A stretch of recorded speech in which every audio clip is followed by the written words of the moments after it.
Good evening, Neurodivergent Nation. Why do autistic and ADHD people answer that they feel younger than they are? I put a poll out to a whole bunch of people online and I said, do you feel younger than you actually chronologically are?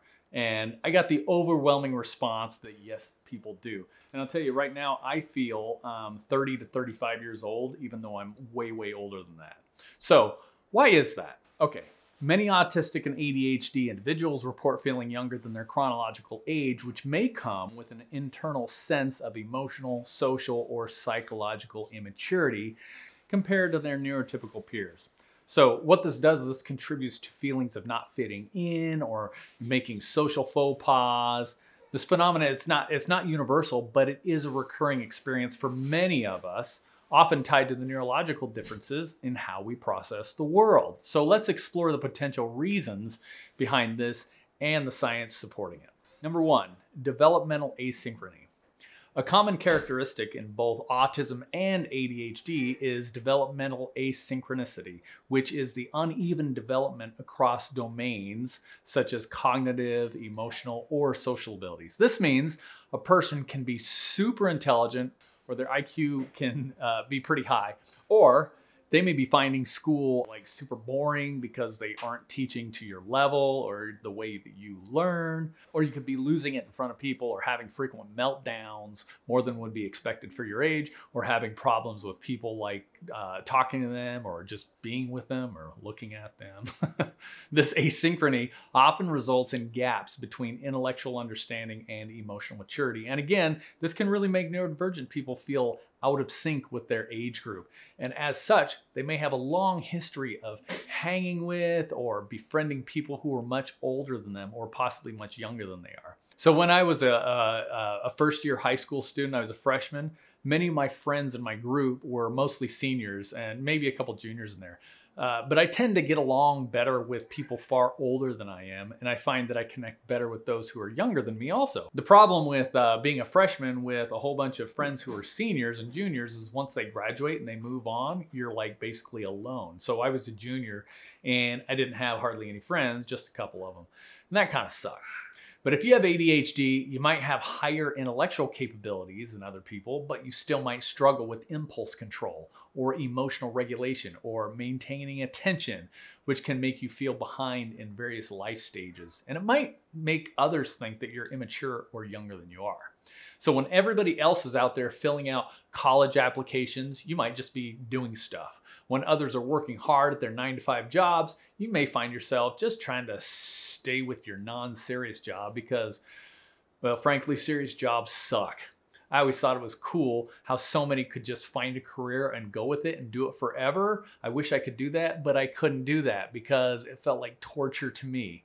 I still can't have a boring job. I'm always doing 3 different things at the same time. Autistic individuals might, not always, but might really kick ass in certain specialized areas, but at the same time, they might experience difficulty with social interactions, which can create a dissonance between their perceived age and their actual life stages.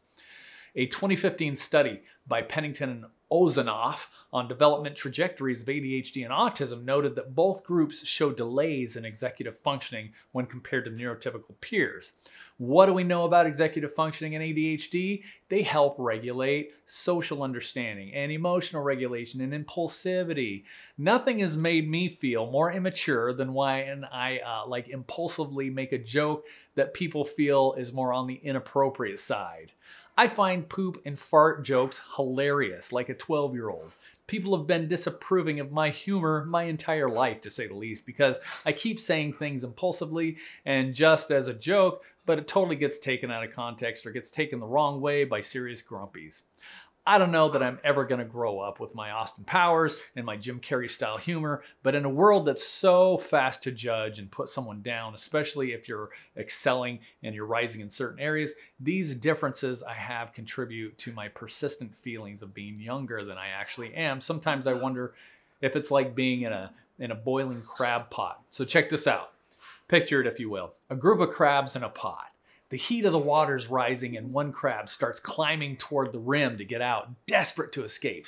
But just as the one crab with a bright idea gets close to freedom, go, go, go, but the other crabs start reaching up and they grab hold of it, not to help it out, but they instinctively pull it back down into the water, doomed, torturous pot of heating water. No single crab ever makes it out because their collective struggle keeps pulling each other back down. Now here's the thing. The crabs aren't consciously sabotaging each other. They're just reacting out of instinct, grasping at anything nearby in the chaos of their situation to find some relief for themselves. But the result is the same. None of them escape and they all suffer.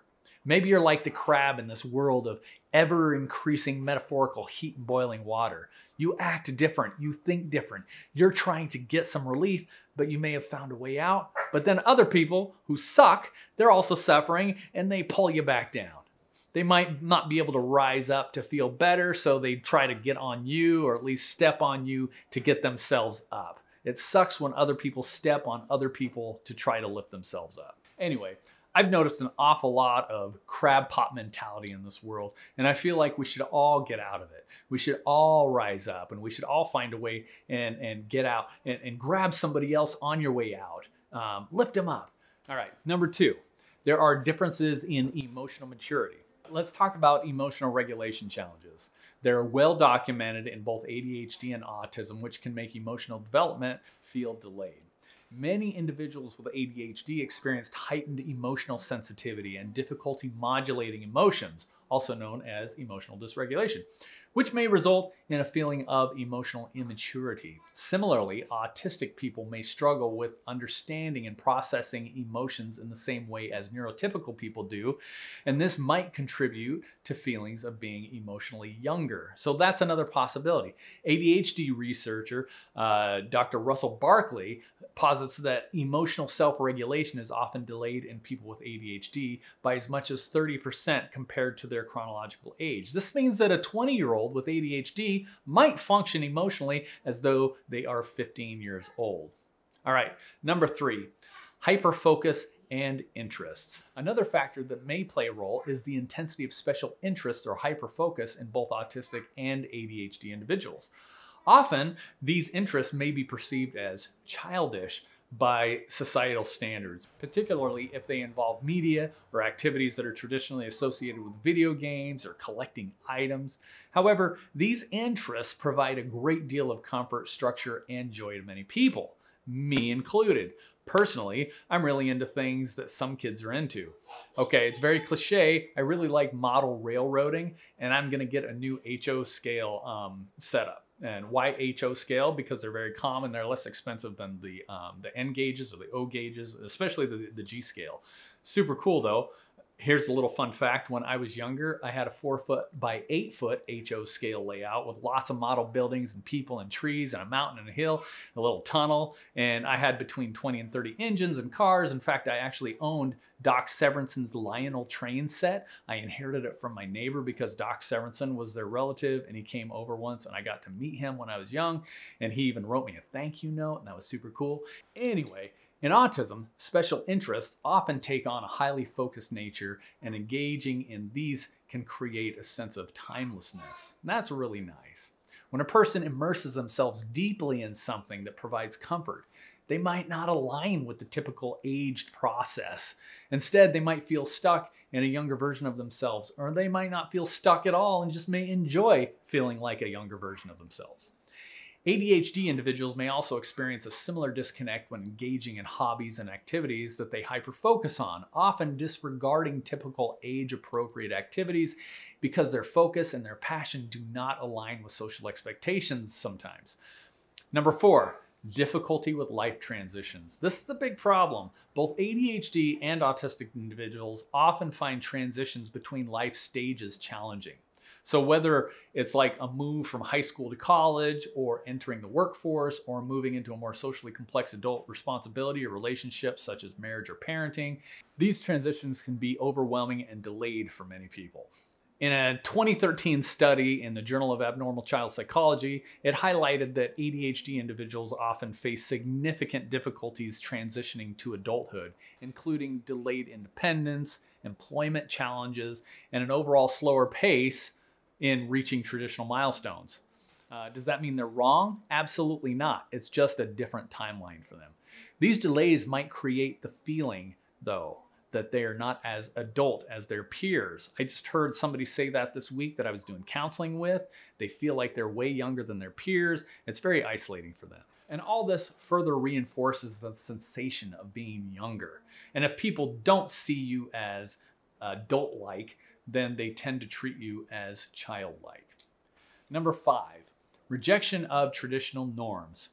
In some cases, the feeling of being younger may not stem from an actual developmental delay at all, but rather from a rejection of neurotypical societal expectations.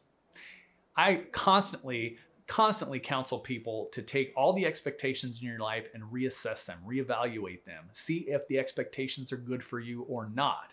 And this leads people to often come to the idea that, hey, many of the things that people have put on me that I didn't even agree to ever, maybe I want to ditch those things now. That could be everything from, where you eat, to the church you go to, going to church at all. Could be about cars you drive. It could be the part of the country that you live in. Maybe you just grew up in a place that you never even liked. Time to move. Any way you look at it though, people with ADHD or autism might feel pressured to conform to traditional roles that don't resonate with them, such as having a high-powered career or getting married or having children. And they might find more joy in less conventional pursuits because societal markers of adulthood don't feel relevant or fulfilling to them. They may internalize this as feeling younger or less mature than their peers. Like on the movie Step Brothers, the characters played by Will Ferrell and John C. Reilly, they try their hand at, what's the name of their entertainment company? If you remember the name of Step Brothers Entertainment Company, put it in the comments below because I can't remember it. They end up getting into some snags with their company, like they wrecked their dad's boat, making a video. Like that was hilarious actually. But anyway, overall, they get into more traditional soul-killing jobs that others who suck expect them to get. So don't be like that. But many individuals, they feel liberated when they reject rigid social timelines, often relating more to the carefree curiosity or the playfulness commonly associated with youthfulness. This can give them a sense of psychological youthfulness too that diverges from the traditional concept of growing up. So the feeling of being younger than one's age is, it's a complex and a multifaceted experience for autistic and ADHD individuals. And it may stem from developmental asynchrony, emotional regulation challenges, engagement in special interests, difficulties with transitions, or a rejection of societal norms. Each of these factors contributes to a unique experience of aging, one that doesn't always align with neurotypical expectations. Now, if you will excuse me, I have to go play with my grandson in his blanket fort. Have a delightful evening sipping your old person tea while you watch Wheel of Fortune. I'm the Neurodivergent Doctor, and I hope you feel young in your neurodiverse universe.